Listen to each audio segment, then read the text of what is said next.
लेकिन गड़रिया लोग कैसे गावे? गड़रिया लोग गावे। हाँ बनी रहा मोर भेड़ी लच्छी ढेर बाटे। हमें कहीं देखा गड़रिया हुआ गीत गावत है। हमारा अंदाज सबसे हट के रात पुरानी खोज भाई हमका बाबू दयाराम महाराज वाली लहरी सिखाए थे। कैसे गावे? प्रीतम गीत के लाइन में गावे दादा हरे कैसे? हाली हाली चलिले सब अरे ब्रज कई गुजरिया मोरी गोइया रे वही पानी भरे नदी की अरे रहिया में मिली गई ले अरे देखा कुंवरा कन्हैया मोर गोइया अभी हले न गगरिया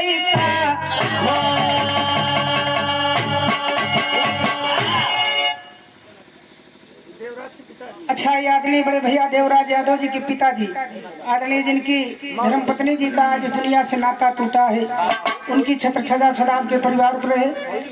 आदरणीय आप परम सदैव परम पूज्य मौजी दादाजी की ओर से मौजी लाल यादव दादाजी की ओर से क्या उनके बहुत बहुत नमन आपके हैं। आशीर्वाद दे बच्चे के क्षेत्र में कामयाब हो।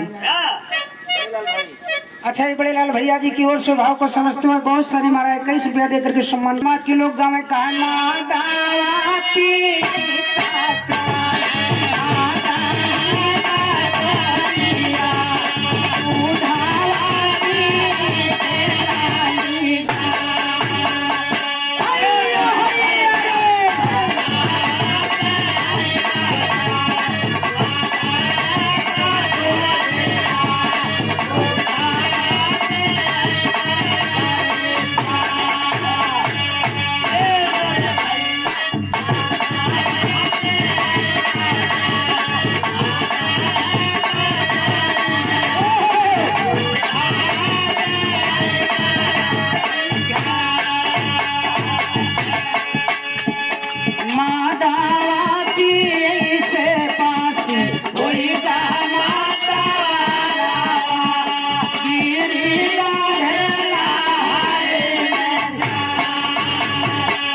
पसियुआ हो गया तनी के धोबियुआ एक लाइन बांध के ले यो गाना है का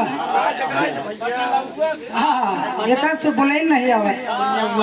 मातुआ गाना का बोला जात पकड़वा कैसे एक लाइन धोबी भी आदमी है सुन फिर सुनाई देती है जो कहा धोबी लोग गावे काहे मोच मोच कोटवा अरे मोट मोट कोटवा अरे पोहायु भरे खिड़की चले होई कतरा के घाट चले होई कतरा के घाट अरे आए चले होई कतरा के घाट युवा चले होई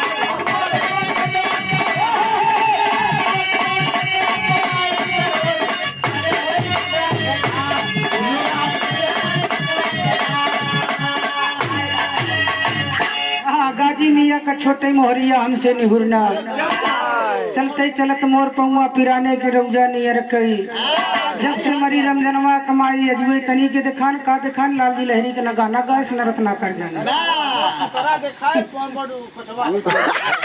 तो हो बाबा हम देखो धीरे धीरे कार्यक्रम अब समापन के बेला पर है गावत बजावत कोनो गलती दोनों कलाकार से भयो आप लोग क्षमा करिए जीवन रहे फिर मिलन होई चलते चलते कहना है भैया अरे गनवा उठा न होई जा बबुआ अरे गनवा उठा न होई जा बबुआ जा माई अपने वतन गनवा उठा न होई जा बबुआ जा माई अपने वतन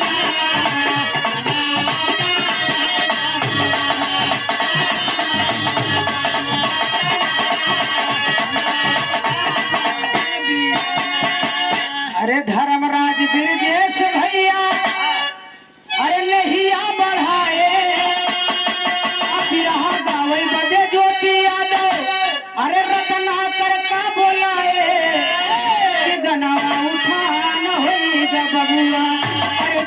जुग जिया ही बनावा बनावा उठान होइबा बबुआ जुग जिया